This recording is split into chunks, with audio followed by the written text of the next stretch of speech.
Hello friends, കുറേ ദിവസമായി ഒരു വീഡിയോ ഒന്നും ഇടാൻ പറ്റാത്ത ഞാൻ ഭയങ്കര തിരക്കിയിരുന്നു. അപ്പം ഇന്ന് ഞാൻ വിചാരിച്ച് ഒരു വീഡിയോ ഇടട്ടെ വിചാരിച്ച്.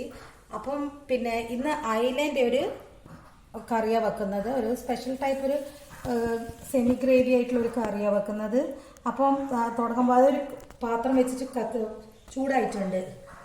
ഇനി ഇതിലേക്ക് കുറച്ച് വെള്ളം ഒഴിക്കുക. ഇതിലേക്ക് വെള്ളം ഒഴിക്കുന്നുണ്ട്.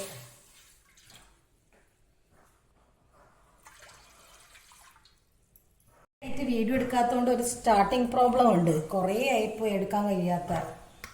അപ്പം ഈ വെള്ളം വെച്ചിട്ട് ഇതിൻ്റെ അകത്ത് കുറച്ച് മഞ്ഞൾപ്പൊടി, കുറച്ച് മല്ലിപ്പൊടി,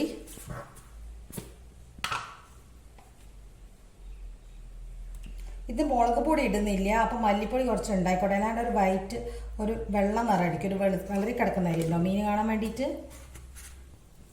കുറച്ച് ഉപ്പിടുന്നുണ്ട്.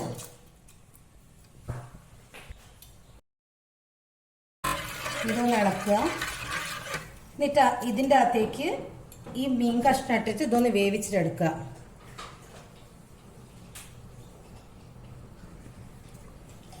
ഇതിലേക്ക് ഇട്ടിട്ടുണ്ട്. ഇനി കുറച്ച് കുരുമുളക്, നമ്മൾ വല്ലാണ്ട് പൊടിക്കാൻ പാടില്ല, ഇങ്ങനെ ഒന്ന് പൊടിക്കാനേ പാടുള്ളൂ. എന്നിട്ട് ഇത് ഇതിലേക്ക് ഇടുക. ഇത് കുരുമുളക് കുറച്ച് നല്ലോണം ഇടണം. ഈ വെന്ത് കഴിയുമ്പോൾ ഈ കുരുമുളകിൻ്റെ ചൊയ്യായിരിക്കും കൂടുതൽ ഉണ്ടാവുക.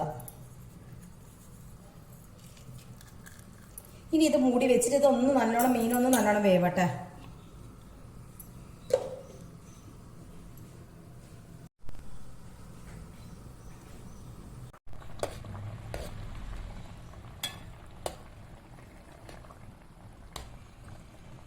ഇത് വെന്തിട്ടുണ്ട്. ഇനി ഓഫാക്കുക. പിന്നെ അല്ലാണ്ട് കറി എല്ലുമ്പോഴാവുന്ന സമയത്ത് ഇതൊക്കെ മീൻ ഉടഞ്ഞു പോകും. മീൻ അത്ര വേവേ ഉള്ളൂ. അപ്പം ഞാൻ അത് ഓഫാക്കി വെക്കുന്നുണ്ട്. ഇനി ഇവിടെ വേവിച്ച് വെച്ചിട്ടുണ്ട്. ഇനി ബാക്കി ചെയ്യുക. അതിനൊരു പാത്രം എടുത്ത് വെച്ചിട്ടുണ്ട്. ഇനി ഒരു 12 ചെറിയ ഉള്ളിയുണ്ട്. ഇതൊന്ന് ചെറുങ്ങനെ പിന്നോട്ട് കിടക്കുക. മിക്സ് ഇതൊന്ന് ചതുക്കി വെക്കുക. അരഞ്ഞു പോകാൻ പാടില്ല. ഇതാ ഇങ്ങനെയും ചതുങ്ങാൻ പാടുള്ളൂ. ഇതെടുത്ത് മാറ്റട്ടെ, മാറ്റി വെക്കുക. ഇനി പച്ചമാങ്ങയാണ്. ഇത് കുറച്ച് മൂത്തിട്ടുണ്ട്, പക്ഷെ പുളിയുണ്ട്. പക്ഷെ വലിയ ഭയങ്കര നല്ല പുളിയൊന്നും വേണ്ട ഈ കറിക്ക്. ഇതിന് പുളിയുണ്ട്. അപ്പം ഈ ഒരു മാങ്ങ ഒരു പകുതി ഏകദേശം മുക്കാവാകുന്നുണ്ട്. എന്ന് വെച്ചാൽ പുളി കുറച്ച് കുറവായതുകൊണ്ട് ഇത്രയും എടുത്തത്. പക്ഷെ വലിയ പുളി വേണ്ട, ഇത് മതി. ഇത് കണ്ടാൽ തോന്നും പുളിയില്ല, പക്ഷെ പുളിയുണ്ട് ഈ മാങ്ങ. ഇതും ഒന്ന് അതുപോലെ അരച്ചെടുക്കട്ടെ.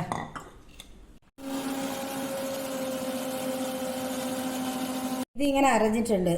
അപ്പം ഇതിവിടെ മാറ്റി വെക്കാം. ചൂടായിട്ടുണ്ട്. കുറച്ച് വെളിച്ചെണ്ണ ഒഴിക്കട്ടെ. ഈ ചതച്ച് വെച്ച ചെറിയ ഉള്ളി ഇടാം.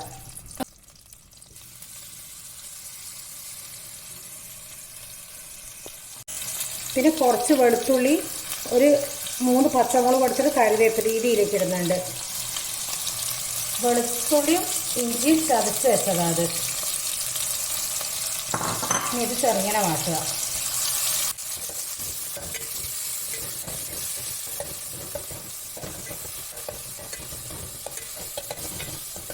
വെച്ചിട്ടില്ല, അത് അരച്ച് വെച്ച് ഇതിലേക്ക് ആക്കുക. ഇത് കുറച്ചൊരു മൂത്ത മാങ്ങയാണ്, മഞ്ഞ നിറായിപ്പോയത്.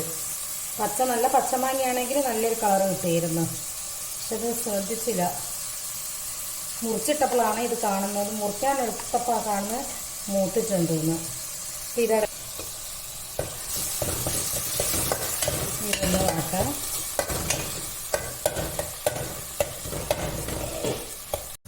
ഇനി ഈ മീൻ എടുത്തിട്ട് ഇതിലേക്ക് ഇടുക. ഇനി അധികം വേവണ്ടെന്ന് വെച്ചാൽ വെന്ത മീനാണല്ലോ.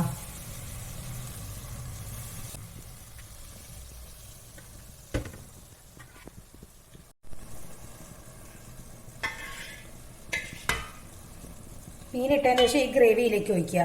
ഇനി എന്തുകൊണ്ട് ചെയ്ത് ഒന്ന് ചെറുങ്ങനെ ഒന്ന് ഇതായ തിളച്ച വന്ന കാരണം ചെറുങ്ങനെയല്ല, കുറച്ച് പക്ഷേ ഈ മാങ്ങേൻ്റെ ഈ ചോയ ഈ ഗ്രേവിയിൽ കിട്ടണം. അതുകൊണ്ട്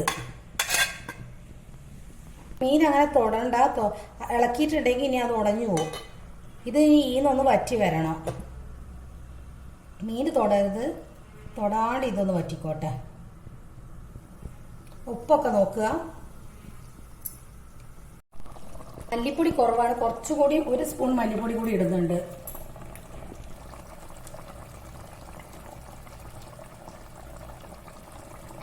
ഇത് മതി. തൊടാണ്ട് ഉടഞ്ഞു പോവാണ്ട് ഒന്ന് ചെറുങ്ങനെ ഇളക്കിയാൽ മതി. എന്താ ഉടഞ്ഞു പോകണ്ട.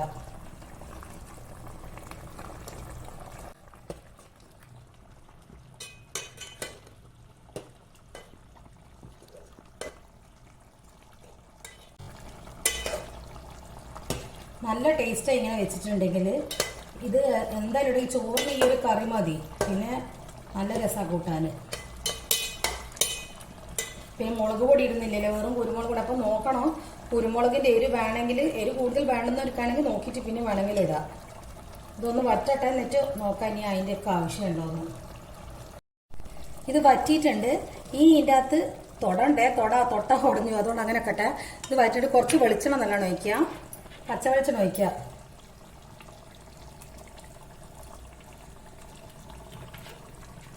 പിന്നെ ഒരു തണ്ട് കറിവേപ്പിലും കൂടി ഇടുക. എന്നിട്ട് ഓഫാക്കാം. വേണമെങ്കിൽ ഞാൻ കുറച്ച് കുരുമുളക് പൊടിയും കൂടി ഇടുന്നുണ്ട്. അതൊക്കെ നിങ്ങൾ എരിവിനനുസരിച്ചിട്ട് ഇട്ടാൽ മതി.